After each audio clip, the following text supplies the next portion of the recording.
What if? What if you had a friend who died without knowing Jesus as their personal savior? What if he or she went to hell? What if one day you received a letter in the mail from beyond? A letter from hell. A letter from your friend in the flames of eternal torment. The following is a dramatic presentation. It was written by a fictitious high school student named Josh to a friend named Zach. Although Zach had every opportunity to tell Josh about Jesus, he didn't.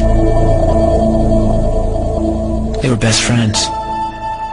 They played soccer together, they went to classes together, they partied together, they shared their lives with each other.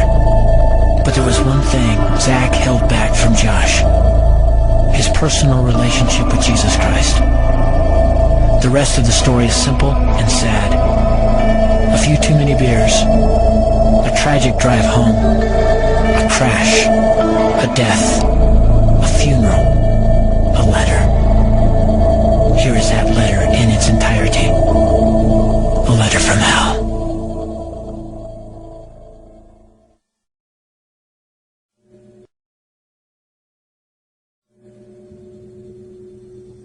Dear Zach, I died today.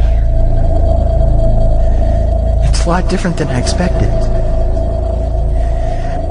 You see, I always thought dying would bring me into a world that's foggy and hazy. But this place is crystal clear. It's even more real than my life on Earth. I can think. I can talk. I can even feel. Right after the wreck, I could feel my spirit leaving my body. It was the weirdest thing, Zach. I thought I heard you screaming out to me, man. I must have been just imagining things. At first, I was just standing in line, getting registered, I guess. They asked me for my name and began to look in this thing they call the Book of Life.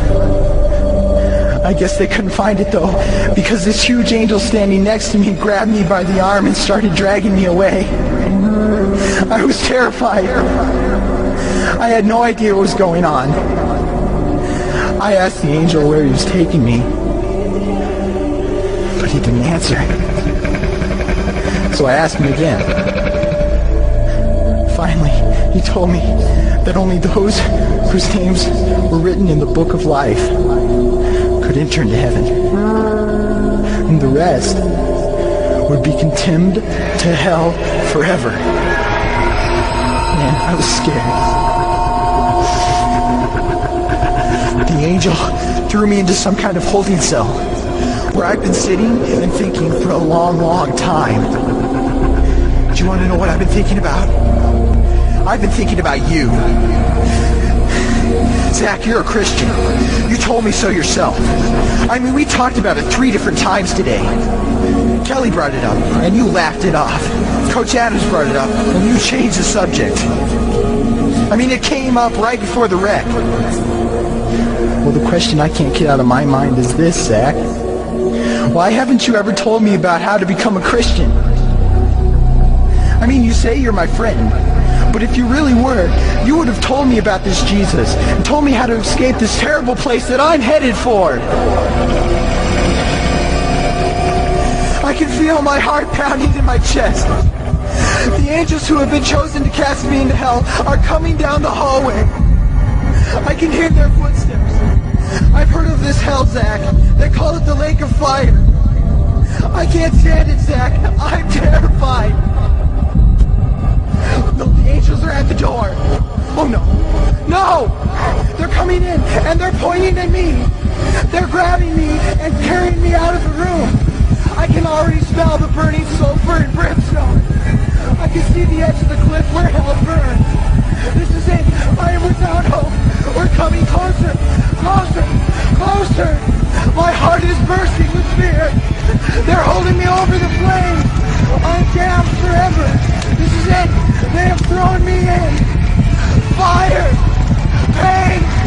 Hell. Why is that? Why didn't you ever tell me about Jesus?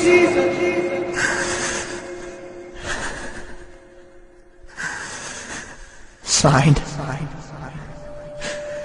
your friend, Josh. Your friend. P.S. Welcome. Wish you were here. Wish you were here. Wish you were here. Wish you were here. Wish you were here. Wish you were here. Wish you were here.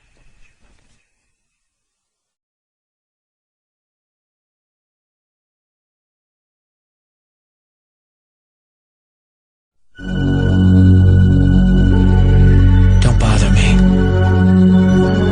Don't bother me with souls to save. I have my own agenda. There's school to do, sports to play, important stuff to attend to.